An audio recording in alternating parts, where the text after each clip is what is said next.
Bapak dan Ibu, saudara-saudari yang dikasihi oleh Tuhan, pada kesempatan ini kita akan merenungkan kembali firman Tuhan dengan topik ayah sebagai sosok pemberi kekuatan. Sebelum kita melanjutkan renungan ini, mari kita berdoa bersama.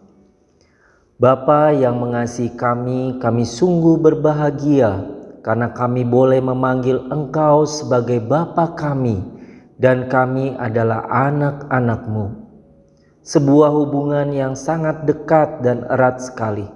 Kami rindu senantiasa Engkau dekat dan kami boleh merasakan kehangatan kasih-Mu. Pada kesempatan pagi hari ini kami mau belajar tentang bagaimana peran kami sebagai ayah yang menjadi sosok pemberi kekuatan. Kiranya kuasa Roh Kudus menuntun kami sekalian, sehingga kami boleh mengerti dan dapat melakukannya. Terpujilah Allah Tritunggal, Allah Bapa, Allah Anak, dan Allah Roh Kudus. Amin. Bapak dan Ibu, saudara-saudari yang dikasihi oleh Tuhan, saya ingin mengajak kita semua mengingat wajah dari ayah kita masing-masing. Apakah kita masih mengingatnya? Jika ayah kita masih hidup saat ini, coba pikirkan satu hal saja. Apa yang ingin Anda lakukan untuk dia hari ini? Tetapi jika ayah Anda sudah dipanggil Tuhan dan sudah tidak ada lagi di dunia ini, coba pikirkan satu hal yang menjadi kenangan terindah, yang berkesan dan membekas, yang Anda ingat sampai saat ini. Saya teringat dengan satu lagu karya dari Ebit G. Ade, yaitu Titip Rindu Buat Ayah. Lagu ini berkisah tentang seorang anak yang merindukan sosok ayah yang sangat ia kagumi. Seorang anak yang memulai kehidupan dengan jerih payah ayahnya. Sosok ayah yang tak pernah lelah dalam menghidupi keluarganya. Berikut syair lagunya. Di matamu masih tersimpan selaksa peristiwa. Benturan dan hempasan terpahat di keningmu. Kau nampak tua dan lelah. Keringat mengucur deras, namun kau tetap tabah. Meski nafasmu kadang tersengal, memikul beban yang makin syarat, kau tetap bertahan. Engkau telah mengerti hitam dan merah jalan ini. Keriput tulang pipimu gambaran perjuangan. Bahumu yang dulu kekar, legam terbakar matahari, kini kurus dan terbungkuk. Namun semangat tak pernah pudar, meski langkahmu kadang gemetar. Kau tetap setia. Bapak dan Ibu, saudara-saudari yang dikasihi oleh Tuhan, saat ini jika kita menjadi seorang ayah bagi anak-anak kita, mungkin akan banyak muncul pertanyaan di benak kita. Apakah saya bisa menjadi ayah yang ideal? Ayah yang menjadi teladan, ayah yang mengasihi, ayah yang bertanggung jawab. Mari kita melihat bersama dari kitab 1 Tesalonika 2 ayat yang ke-10 hingga ayat yang ke-12 mengatakan, kamu adalah saksi, demikian juga Allah, betapa saleh, adil, dan tak bercacatnya kami berlaku di antara kamu yang percaya. Kamu tahu betapa kami seperti bapa terhadap anak-anaknya, telah menasehati kamu dan menguatkan hatimu seorang demi seorang, dan meminta dengan sangat supaya kamu hidup sesuai dengan kehendak Allah yang memanggil kamu ke dalam kerajaan dan kemuliaannya. Bagaimana menjadi ayah sebagai sosok pemberi kekuatan? Rasul Paulus menggunakan 3 istilah dalam ayat ke-11 hingga ayat yang ke-12. menasehati, menguatkan hati, dan meminta dengan sangat. Untuk memahami hal ini saya ingin sharing. Anak kami Gracia atau biasa kami panggil GG berusia 10 tahun. Saat ini ia sedang mengikuti salah satu proses kursus dalam bahasa Inggris.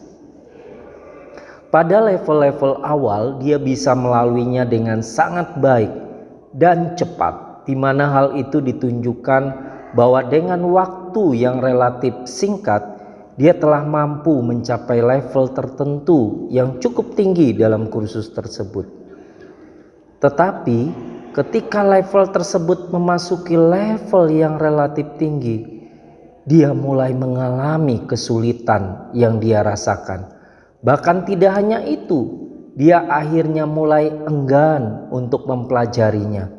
Dan tidak hanya itu, akhirnya dia ingin berhenti total.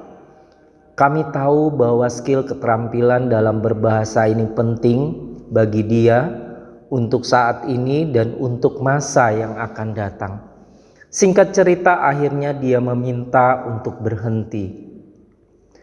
Saya ingat pada saat itu akhirnya kami, yaitu saya dan istri, memutuskan mengikuti kehendak dari anak kami ini untuk berhenti.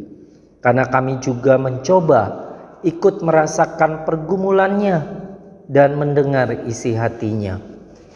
Pada kondisi seperti itu, saya sebagai ayah dengan tulus memberikan nasihat dan terus menguatkan hatinya dan memberikan dia semangat.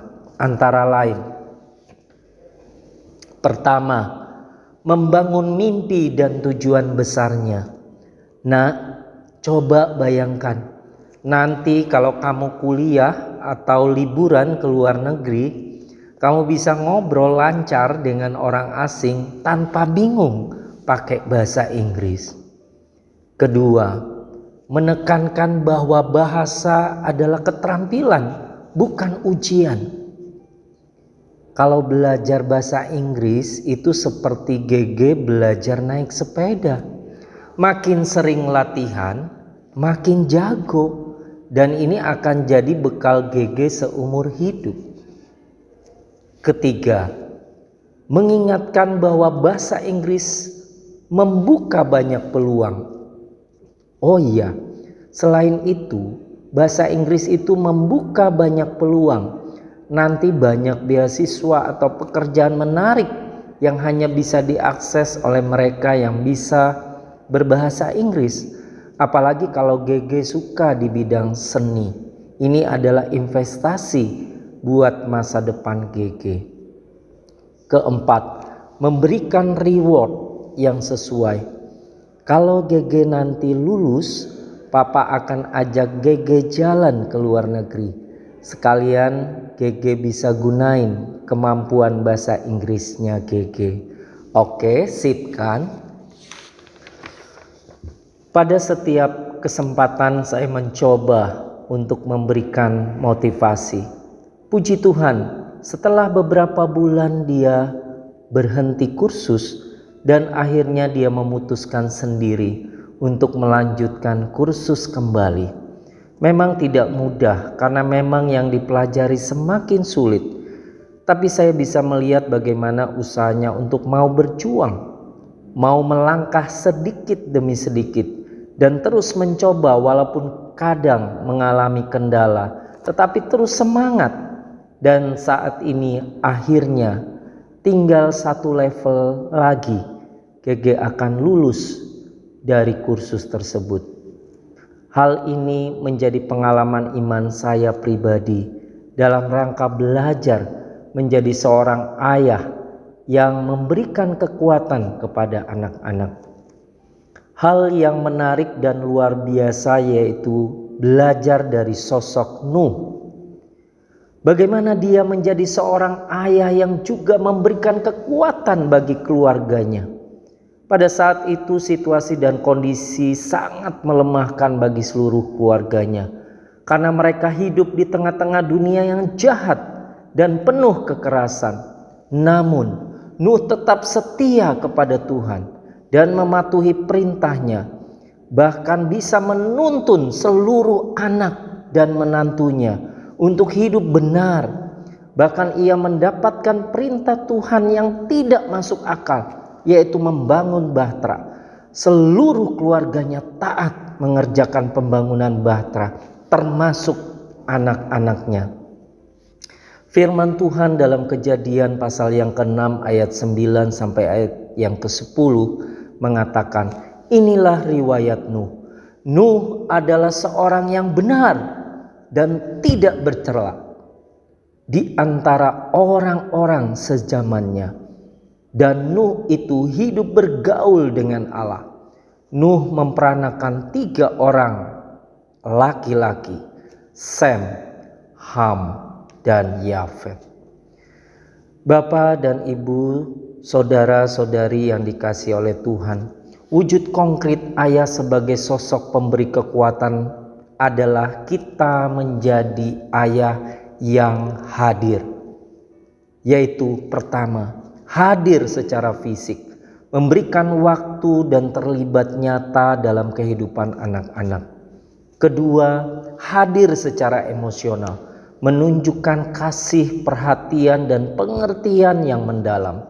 Ketiga, hadir secara rohani, memimpin keluarga dalam iman dan menjadi teladan dalam mengikut Tuhan. Pertanyaan refleksi untuk kita yaitu, apakah kita telah menjadi ayah sebagai sosok yang memberikan kekuatan di mana kita hadir dalam kehidupan pergumulan anak-anak kita? Apakah anak kita merasa aman dan diterima saat berada dekat dengan kita? Sudahkah kita menjadi tempat anak kita bisa bersandar saat mereka takut, bingung, atau gagal? Apakah kita mendengarkan anak kita dengan hati terbuka atau hanya memberikan perintah dan nasihat? Dalam doa dan perkataan kita, apakah anak kita bisa merasakan kasih Tuhan yang hidup? Apakah kita membesarkan anak kita dengan keteladanan iman atau hanya dengan kata-kata? Saat anak kita menghadapi kesulitan, apakah mereka melihat kita sebagai sumber kekuatan atau sumber tekanan? Apakah kita cukup waktu berkualitas untuk membangun relasi yang sehat dan mendalam dengan anak kita? Sudahkah kita memuji dan menguatkan anak kita dalam kasih, bukan hanya mengoreksi saat mereka salah? Apakah kita membantu anak kita mengenal siapa Tuhan dalam hidup mereka lewat sikap hidup kita sendiri? Jika anak kita menggambarkan kita hari ini, akankah mereka berkata, ayahku adalah kekuatan yang Tuhan kirim untuk aku? Mari kita berdoa. Tuhan, berikan kami para ayah kekuatan untuk dapat memahami peran kami dengan baik, sekaligus peran kami juga sebagai suami, serta peran kami juga sebagai kepala keluarga. Jadikan kami sosok yang dapat memberikan kekuatan untuk hadir dalam setiap pergumulan di dalam keluarga kami. Mampukan kami juga sebagai suami dan istri untuk terus rendah hati dan terus bekerja sama, saling melengkapi, serta terus bertumbuh menjadi teladan bagi anak-anak kami. Kiranya Tuhan memampukan kami untuk menjalankan peran sebagai ayah dan ibu dengan baik, seturut dengan kehendak-Mu. Terpujilah Tuhan. Amin.